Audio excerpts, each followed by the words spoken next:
Guys, welcome back to my channel Ritima मुझसे। हम लोग इसके बारे में बात करेंगे, दैनिक जीवन में रसायन। तो इसका पूरा हम लोग देखेंगे। अभी तो मैंने एक ही हेडिंग्स लिखा है।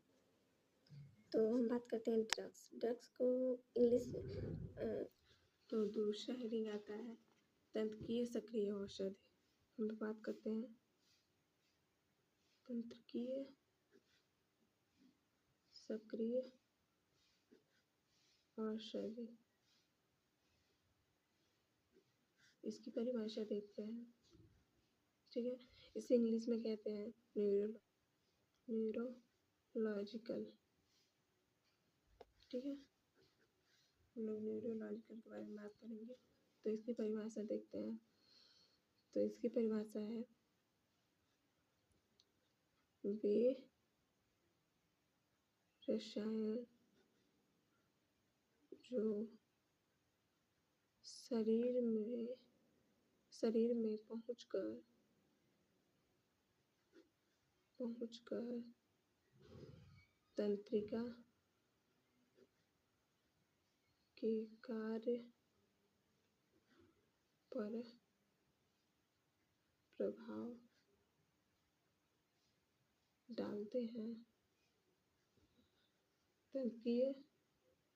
तंत्रिकीय सक्रिय औषधि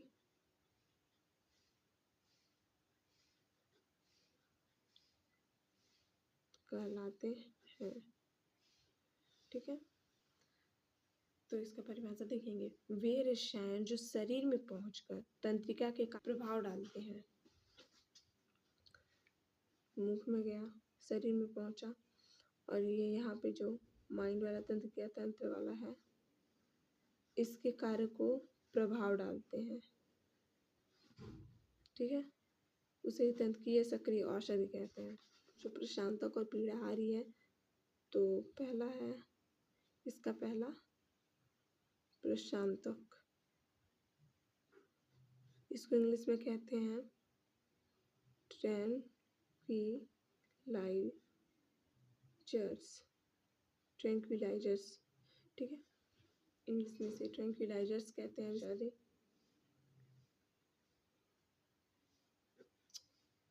वे औषधि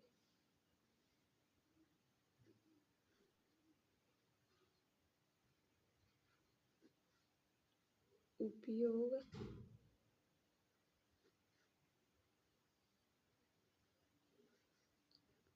तनाव दूर तथा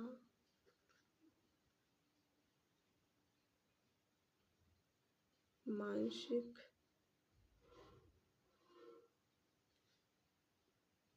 समस्या को दूर करना है। तो इसमें क्या होता है, ये प्रशांतक वाली जो औषधियाँ होती हैं, वे औषध होती हैं जिसका उपयोग करके तनाव को दूर किया जा सकता है और मानसिक समस्या को भी दूर किया जा सकता है, ठीक है। एक पॉइंट बना के लिखिएगा।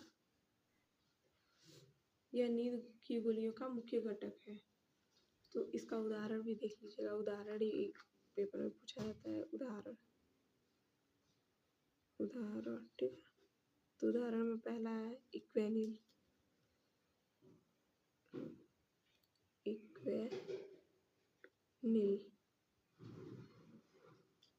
दूसरा है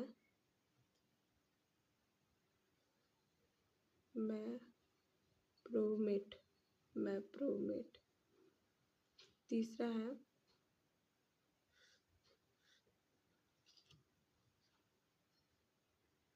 बार्बिट्यूरेट, ठीक है। पहला है इक्वेनिल, मैप्रोमेट, बार्बिट्यूरेट। ये तीनों प्रशांतक गोलियों का उदाहरण है। तीसरा बात करेंगे, दूसरा वाले पीड़ाहारी। पीड़ाहारी को इंग्लिश में क्या कहते हैं? तो पीड़ाहारी का उतना वो परिभाषा नहीं देखा जाएगा। तो पीड़ाहारी का हम लोग ये देखते हैं। पीड़ाहारी दो प्रकार के होते हैं।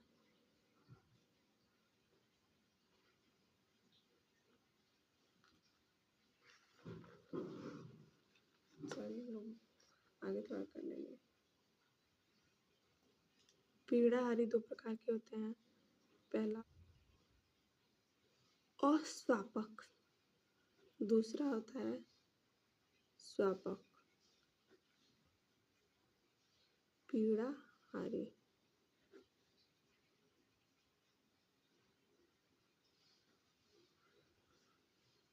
ठीक है।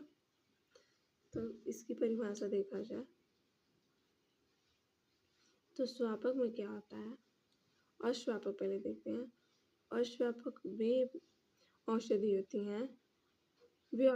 हैं जो हड्डियों के दर्द को कम करती हैं, बुखार कम करते हैं, वो जिनका आदत नहीं लगता है। ठीक है। और उदाहरण में पैरासीटामोल है, एस्पिरिन है इत्यादि है। उसकी परिभाषा भी देख लेते हैं। वे औषध जो हड्डी के दर्द को कम करता है, बुखार कम करते हैं,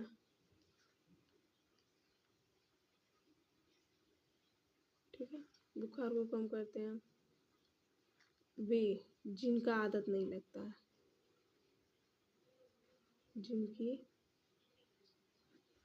जिनका आदत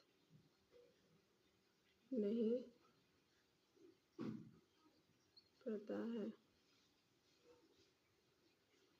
उदाहरण में देखेंगे। पहला है पैरासीटामोल।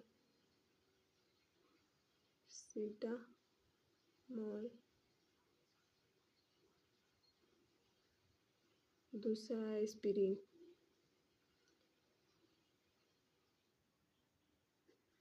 इत्यादि। ठीक है। इसकी आदत नहीं लगती है, वही अश्वापक पीड़ाहारी। हाँ, ठीक। स्वापक के बारे में बात करेंगे तो ये वे रसायन होते हैं जिनकी कम से कम मात्रा तनाव को, अधिक दर्द को संवेदनहीन बना देती है। ठीक है। और इनकी आदत भी लग जाती है। उदाहरण में आता है हीरोइन, कोकीन। ठीक है। अब इसकी परिभाषा देख लेते हैं। तो वे रसायन जिनकी देखा, ये सारे हम लोगों ने परिभाषाएं देख ली। तो मैंने पीड़ाहारी में एक छोड़ दिया था, मैं वो भी बता देती हूँ। स्वापक को हम लोग कहते हैं, एक और नाम से जानते हैं, नारकोटिक औषधि। ठीक है। और दूसरा है नॉन नारकोटिक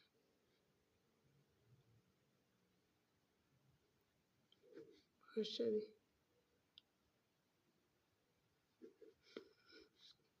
ये भी पूछ सकता है नारकोटिक औषध में का अति सूक्ष्म जैविक ये 3 प्रकार की होती है, प्रतिजैविक और प्रतिरोधी और विसंक्रामियां। तो प्रतिजैविक और प्रतिरोधी और विसंक्रामियां में तीनों में एक ही चीज है, सूक्ष्म जीवों को मारते हैं। ये सूक्ष्म जीवों को एकदम मार के एकदम खत्म कर देते हैं। और प्रतिजैविक के बारे में बात करें तो ये खा सकते हैं और प्रतिरोधी त्वचा पे लगाया जाता है, त्वचा पे लगा सकते हैं। और विसंक्रामियां में निर्जीव वस्तु पर सूक्ष्म जीवों को मारने के लिए होता है। कोई भी निर्जीव वस्तु पर अगर कोई भी सूक्ष्म जीव आ जाता है तो उसको मारने के लिए इसका यूज़ किया जाता है। इसका उदाहरण देख लेते हैं प्रतिजैविक का। पेनिसिलिन है, हल्दी फ्लोक्सेसिन है।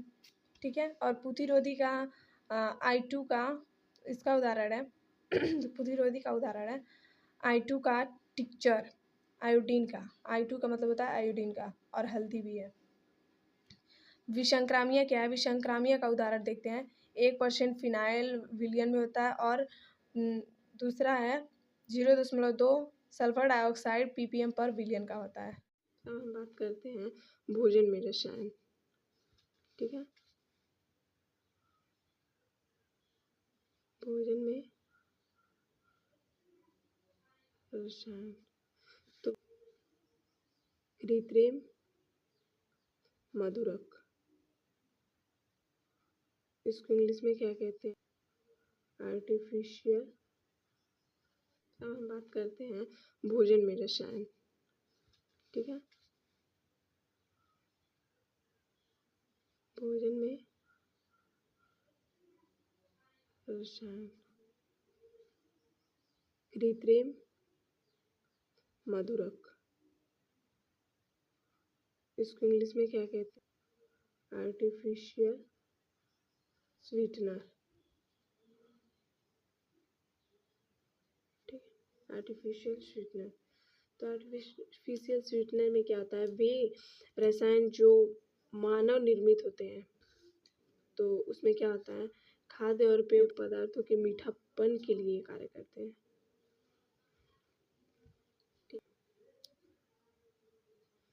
वे रसायन जो मानव निर्मित होते हैं,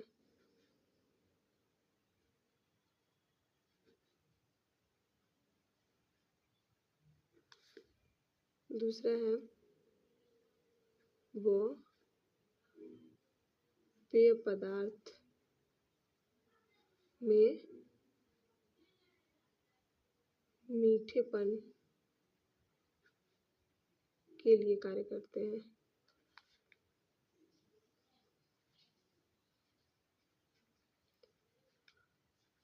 ठीक है, इसका परिभाषा देखा जाए एक बार और।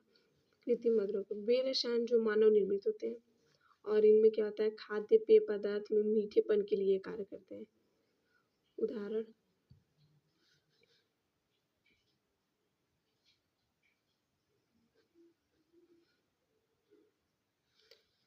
उदाहरण में है पहला, दूसरा, तीसरा सुक्रालोज, दूसरा है सैकरीन,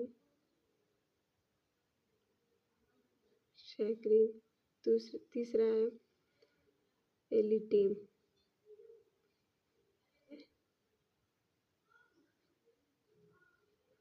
550 गुना मीठा होता है। सॉरी, इधर से रहेगा। और ये है, इसमें एलिटेम में क्या होता है? ये चीनी से 1000 गुना मीठा होता है। गुना मीठा होता है। मीठा कृत्रिम शुगर कौन सा है? तो सबसे मीठा कृत्रिम शुगर एलिटेम है। दूसरा बात करते हैं खाद्य परिरक्षक। संरक्षक।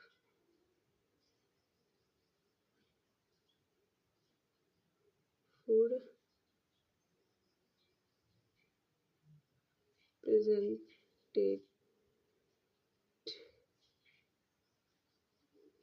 प्रेजेंटेटिव्स। ठीक है, तो इसकी परिभाषा देखिए। परिरक्षक का मतलब होता है कि उसका सुरक्षित करना। संरक्षक का मतलब होता है सुरक्षित करना। शहर या पदार्थ जो खाद्य सामग्री को अधिक समय तक सुरक्षित रख सकते हैं, खाने पीने को अधिक समय तक सुरक्षित रखते हैं, उन्हें खाद्य परिरक्षक कहते हैं, फूड प्रेजेंटेटिव्स।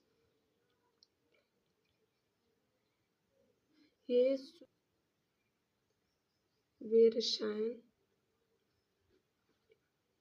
वो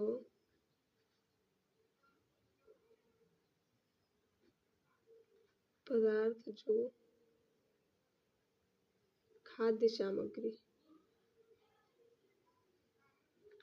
सामग्री को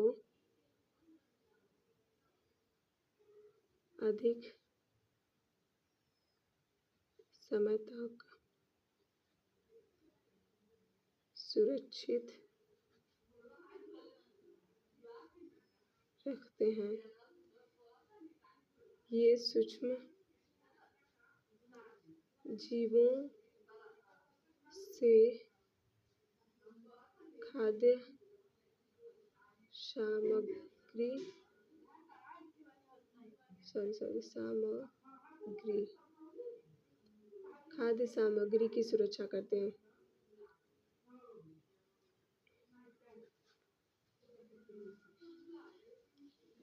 इसका साफ साफ यही मतलब है। कृत्रिम मधुरक में क्या होता है कि ये मानव निर्मित है और पेय पेय पदार्थ में मीठापन के लिए कार्य करता है। और खाद्य परिरक्षक में क्या होता है कि खाद्य पदार्थों को सूक्ष्म जीवों से बचाता है। ठीक है, अब इसका उदाहरण देख लेते हैं। सारे टॉपिक्स, सारे हेडिंग के हम लोग केवल उदाहरण को भूलना नहीं, उदाहरण एकदम इम्पोर्टेंट है और परिभाषा तो एकदम नहीं। हेडिंग बाय हेडिंग परिभाषा याद रहनी चाहिए। तेल, चीनी, सिरका, नमक व सोडियम बेंजोइट, इसका सूत्र होता है, अगर इसका सूत्र देखें तो C6H5COON। ठीक है, अब तीसरा बात करते हैं।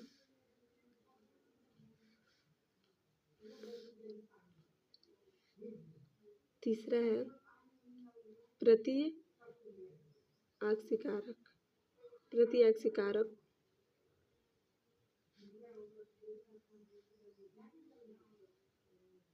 प्रतिआक्सीकारक को इंग्लिश में क्या कहते हैं? एंटी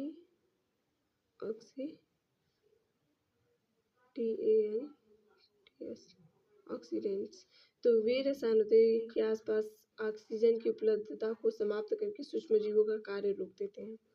जैसे कि आप लोगों ने देखा होगा, चिप्स की पैकेट, कुरकुरे के पैकेट में नाइट्रोजन भरा रहता है, अगर उसमें ऑक्सीजन भरा रहता है तो वो सारे जितने भी चिप्स ज़्यादा टाइम तक रहते हैं वो सारे खराब हो जाते हैं। क्यों? वैसे ही अगर आप लीजिए, उसको खोलिए और कुछ मिनट के लिए खुले में छोड़ दीजिए, घर में ही कहीं थाली में रख दीजिए। उसके बाद आधा एक घंटा के बाद या 10-15-20 मिनट के बाद अगर आप खाएंगे तो वो थोड़ा नरम हो जाता है, क्योंकि वो ऑक्सीजन से ऑक्सीकृत हो जाता है। तो इसका परिभाषा देख लेते हैं। वे रसायन जो खाद्य सामग्री के आसपास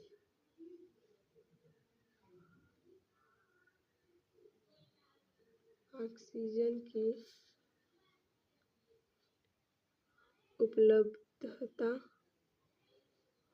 उपलब्धता को समाप्त करके सूक्ष्म जीवों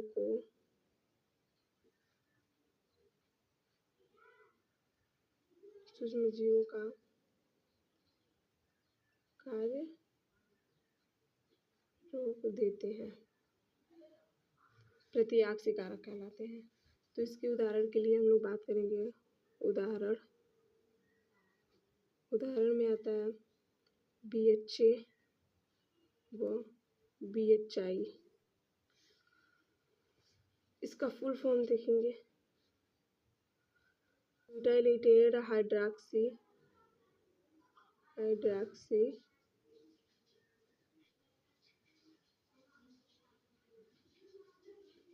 इसमें क्या हो जाएगा? हाइड्रॉक्सी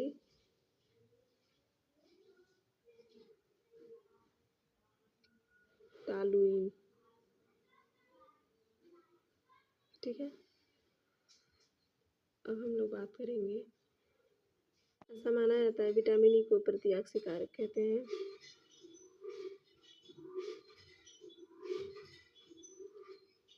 आक्सीकारक कहते हैं। ठीक है,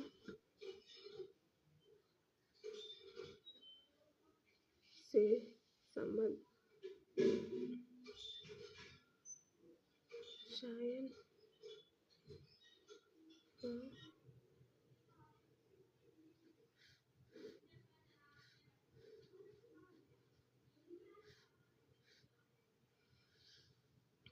तो पहला आता है विकर्मक। अभिकर्मक। अभिकर्मक को इंग्लिश में क्या कहते हैं? लीयरिंग एजेंट।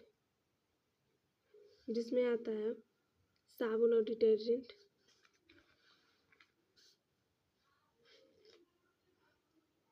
साबुन व डिटर्जेंट,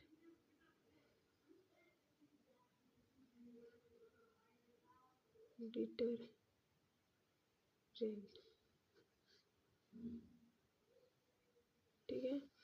तो साबुन का हम लोग बात करेंगे। इधर साबुन को लिखते हैं, साबुन, और इधर डिटर्जेंट आता है जो कठोर जल में सफाई का कार्य नहीं करते हैं, और ये कठोर जल में भी सफाई का कार्य करते हैं। तो परिभाषा देख लेते हैं। वे पदार्थ जो कठोर जल में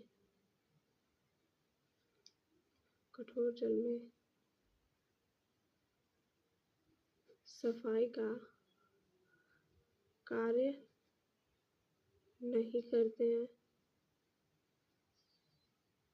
उदाहरण के रूप में देख लिया जाए,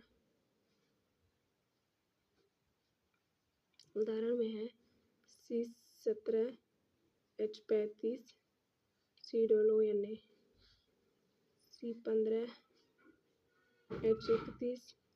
COONA। कठोर जल में सफाई का कार्य करते हैं, और इसमें ये कठोर जल में भी सफाई का कार्य नहीं करते हैं। डिटर्जेंट,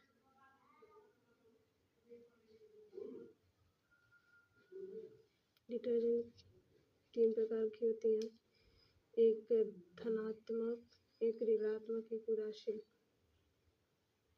धनात्मक, ऋणात्मक व उदासीन। डिटर्जेंट, डिटर्जेंट,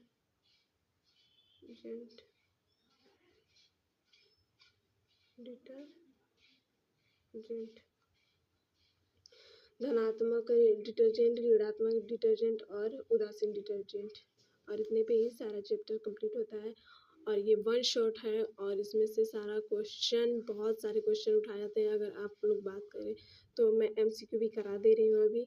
10 कम से कम 10 MCQs करा के उसके बाद मैं आपको अपना बुक्स भी दिखाऊंगी। उस बुक्स में सारे टिक द करेक्ट ऑप्शन जो बार बार पूछे जाते हैं, जो GNM और BSc नर्सिंग और NM वगैरह के एंट्रेंस के लिए यूज़ होता है। और उसमें AVBMU कॉलेज के द्वारा कंडक्ट कराया जाता है। मैं वो भी दिखा देती हूँ आप लोगों को क्वेश्चन। ये रहे सारे इम्पोर्टेंट क्वेश्चन जो UP GLT और UP CNET में पूछा जाता है, और ये डेफिनेटली पूछा जाएगा UP CNET में। ये 2025 का एकदम इम्पोर्टेंट क्वेश्चन है, जो चैप्टर दैनिक जीवन में रसायन। आप लोग इस वीडियो को रोक कर स्क्रीनशॉट करके आप लोग बुक्स का ये सारा MCQ देखकर आप लोग टिक कर सकते हैं। जितना मैंने पढ़ाया वो सारा क्वेश्चन इसमें ज़रूर मिलेगा। Thank you very much. Like, subscribe, share.